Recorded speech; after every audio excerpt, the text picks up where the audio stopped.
பல நேரங்களில் நாம் பொய் பேசுகிறதுக்கு காரணம் என்ன தெரியுமா? உண்மை சொன்னால் மாட்டிப்போம். உண்மை சொல்லி மாட்டிக்கிட்டால் தப்பு கிடையாது. ஏன்னா உண்மை சொல்லி மாட்டினதுக்கு அப்புறம் மனசில் நிம்மதி வந்துடும். அதால் உண்மை சொல்லி நாம் மாட்டிக்கிட்டாலும் காரியம் இல்லை, நாம் உண்மையை பேசுவோம் அப்படின்னு சொல்லி நினைக்கிறவங்க உண்மை பேசுவாங்க. ஆனால் இன்றைக்கி அநேகர் உண்மை பேசாமல் இருக்கிறது காரணம் அவங்க உண்மையே பேசாதது இல்லை, அப்படி கிடையாது. அவங்க உண்மை பேசுனாங்க. எப்போ பேசுனாங்க? தாங்க நேர்மையாக வாழணும் அப்படின்னு சொல்லி முடிவு எடுத்தப்போ பேசுனாங்க. ஆனால் உண்மை பேசுனதால் என்ன ஆயிடுச்சு அப்படின்னு சொன்னால், அவங்க மற்றவங்க முன்னிலையில் குற்றவாளிகளாக நிற்க ஆரம்பித்தாங்க.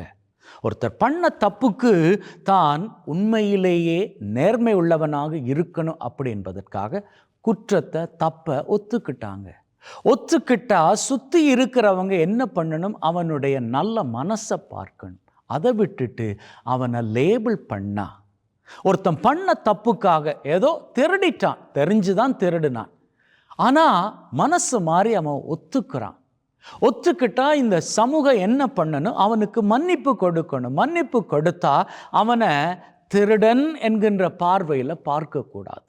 அதை விட்டுட்டு அவனை திருடன் என்கின்ற பார்வையில் பார்க்க ஆரம்பித்தா அவன் மனசில் எப்படி ஃபீல் பண்ணுவான்? இன்செக்யூராக, பாதுகாப்பு அற்ற நிலையில் ஃபீல் பண்ணுவான். நாம் உண்மையாக இருக்க போய் நமக்கு கிடைச்சது என்னோ திருடன் பட்டம். அந்த லேபிள், திருடன் என்கின்ற லேபிள். தப்பை பண்ணவங்க இங்கே உண்மையாக தப்புக்காக மனசு மாறி தப்பை ஒத்துக்கொள்வது பெரிய விஷயம் கிடையாது.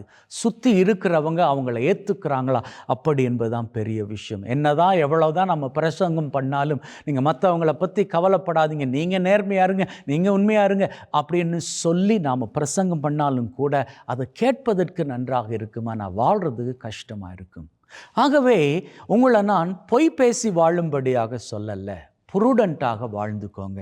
நீங்கள் ஒரு தப்பு பண்ணிட்டீங்களா, நீங்கள் பொய் பேசிட்டீங்களா, அல்லது ஏதோ ஒரு சந்தர்ப்பத்தில் நீங்கள் திருடிட்டீங்களா, மனம் மாற நீங்கள் அந்த காரியங்களுக்கெல்லாம் மன்னிப்பு கேளுங்க. யார்கிட்ட ஏதாவது திருடி இருந்தால் அதை எப்படி சக்கேயு தான் திருடின காரியங்கள் எல்லாம் திருடினவங்க கிட்டேயே திருப்பி கொடுத்தானோ, அவன் அன்னைக்கு பப்ளிக்காக கொடுத்துருக்கலாம். நீங்கள் வேறு ஏதாவது ஒரு விதத்தில் நீங்கள் அதை சரி செய்து கொள்ளுங்கள். ஒருத்தர்கிட்ட ஏதாவது ஒன்று திருடிட்டீங்க, ஏமாற்றி வாங்கிட்டீங்க அப்படின்னு சொன்னால் அதை நீங்கள் அவருக்கு போய் சேரும்படியாக, இப்போ நீங்கள் உங்களை காட்டி கொடுக்க வேணாம், நான் உங்கள்கிட்ட திருடினேன் அப்படின்னு சொல்லி, அது உங்களுக்கும் அவமானம், உங்கள் குடும்பத்துக்கும் அவமானம். அதை நீங்கள் வேறு ஏதாவது ஒரு விதத்தில் உதவி செய்கின்றது போல் அவருக்கு கொடுத்து உங்கள் மனசை நீங்கள் திருப்திப்படுத்தி மனசில் நிறைஞ்சிக்கோங்க.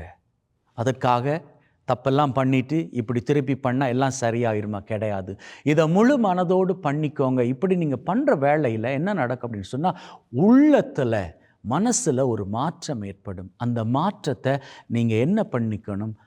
ஓடிப்போய் பாவ சங்கீர்த்தனத்தில் சரி பண்ணிக்கணும். நீங்கள் பண்ண பாவங்கள் எல்லாவற்றையும் நீங்கள் உண்மையாக இருக்கணும்னு ஆசைப்படுறீங்கல்ல, செய்த தப்புக்களை மற்றவங்க முன்னாடி சொல்லி அவமானப்படக்கூடாது அப்படின்னு நினைக்கிறீங்கல்ல, பொய்யாக வாழாதீங்க, ப்ரூடன்ஸாக வாழுங்க.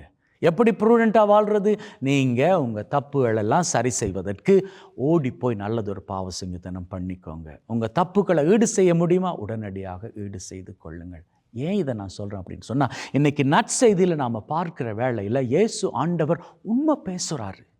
அவர் உண்மை பேசின வேளையில் இயேசுவுக்கு கொடுத்த பேரை பாருங்க, பேய் பிடித்தவன்.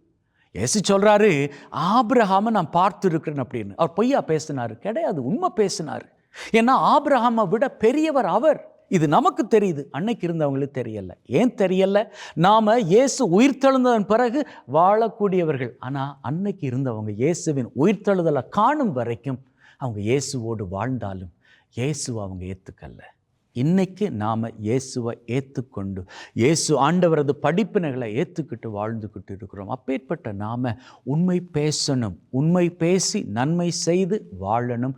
அதுதான் ஆண்டவர் பிரியப்படுகின்ற காரியம். ஆனால் இந்த உண்மை பேசி நம்முடைய வாழ்க்கையில் வரக்கூடிய இடர்களை சந்தித்ததால் நாம் மாத்திரமல்ல, நம்முடைய தலைமுறைகளும் அந்த தப்பான பெயர்களை தாங்கிக் கொள்வாங்க என்றால் அந்த இடத்துல நாம் ப்ரூடண்ட்டாக நடந்துக்கணும். திரும்ப சொல்கிறேன், தப்பை இங்கே சரி அப்படின்னு நான் சொல்ல வரல. தப்பு பண்ணி இருந்தால் அந்த தப்பை நீங்கள் சரி செய்வதற்கான ஒரு வழியைத்தான் சொல்கிறேன். ஏன்னா சில நேரங்களில் யார் கூடயா நம்ம சண்டை போட்டிருப்போம், இது வரைக்கும் பேசாமல் இருந்துப்போம். உடனடியாக போயிட்டு எப்படி பேசுறது, நாம் போய் பேச போனால் நம்மளை ஒரு மாதிரியாக நினைப்பாங்களே, நம்ம ஒரு மாதிரி இழிவாக பார்ப்பாங்களே, அப்படி என்கின்ற ஒரு ஃபீலிங் நமக்குள்ளே இருக்கும். சில நேரங்களில் இதை நாம் ஈகோ அப்படின்னு சொல்லிக்கலாம். ஆனால் இந்த விஷயத்தை ஈகோ அப்படின்னு பார்க்காம நமக்குள்ள நாமே அன்னை மரியாளை போன்று தாழ்ச்சி என்கின்ற பாக்கியத்தை உருவாக்கிப்போமே.